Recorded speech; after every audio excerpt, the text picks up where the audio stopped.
दर्शकबिन यो बाढी जानुभन्दा अगाडिको दृश्य हो यो जुन कसरी चाहिँ पुलहरू बगाएको छ तपाईँले त्यसपछि हाइड्रो पावर आर्मी क्याम्पहरू कसरी बगाएको छ भने हेर्न सक्नुहुन्छ। माथिबाट आउँदै गरेको दृश्य हो यो बाढी रसुवा बाढी जुन भोटेकोसी नदीमा आएको बाढीका कारणले गर्दाखेरि अहिले हजारौँजना बेपत्ता छन्। यो हिजो बाढी जानुभन्दा अगाडिको दृश्य हो।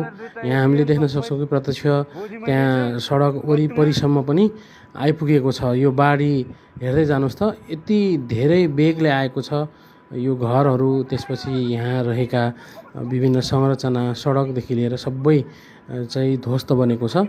माथि डाँडाबाट खिचेको दृश्य हो। खोला नर्मल छ तर माथिबाट एक्कासी यसरी आउँदाखेरि यो चाहिँ एउटा अकल्पनीय जस्तै भएको छ। त्यहाँ रहेका मानिसहरू चाहिँ सकेसम्म चाँडै भागे भए धेरैजना बस्थ्यो होला सायदै। उहाँहरूले भाग्ने समय पनि पाएन जस्तो लाग्छ। यो हाइड्रो पावरहरू भयो, अझ त्यहाँ पुलभन्दा अलि माथि आइपुगिसकेको छ। यो रोडहरू भयो, त्यसपछि यहाँ यति धेरै ठुलो बस्ती पनि छ।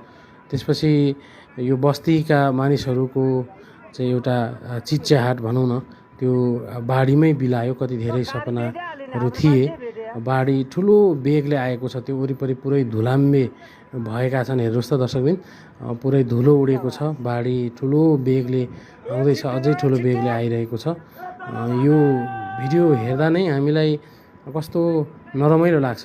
हेर्नुहोस् त यो बाढीले अब पुल त त्यो तहस नहस नै बनाउने भइगयो।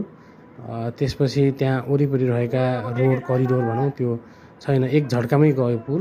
हेर्नुहोस् त एक झड्कामै पुल गइसक्यो। त्यसपछि यो ठुलो चाहिँ भनौँ न एउटा पुरै धुलो मुस्लो आएको छ।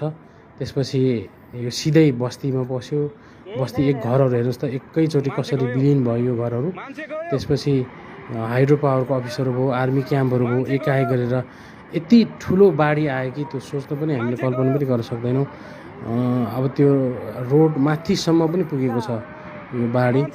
त्यहाँ वरिपरि मान्छे पनि हामी देख्न सक्छौँ। हेर्नुहोस् त त्यहाँ 2-4जना मान्छेहरू पनि भागिरहेको माथिबाट सानो सानो हो। त्यहाँ हेर्नुहोस् त्यो मान्छे पुरिहाल्यो। हेर्नुहोस् त यति ठुलो बाढी आएको थियो, यो सोच्न पनि सक्दैन हामीले। अकल्पनीय भयो। पुलदेखि लिएर त्यहाँको संरचना, कति मानिस बेपत्ता भयो। रोडमा हिँड्दै पनि थियो होला कतिजना।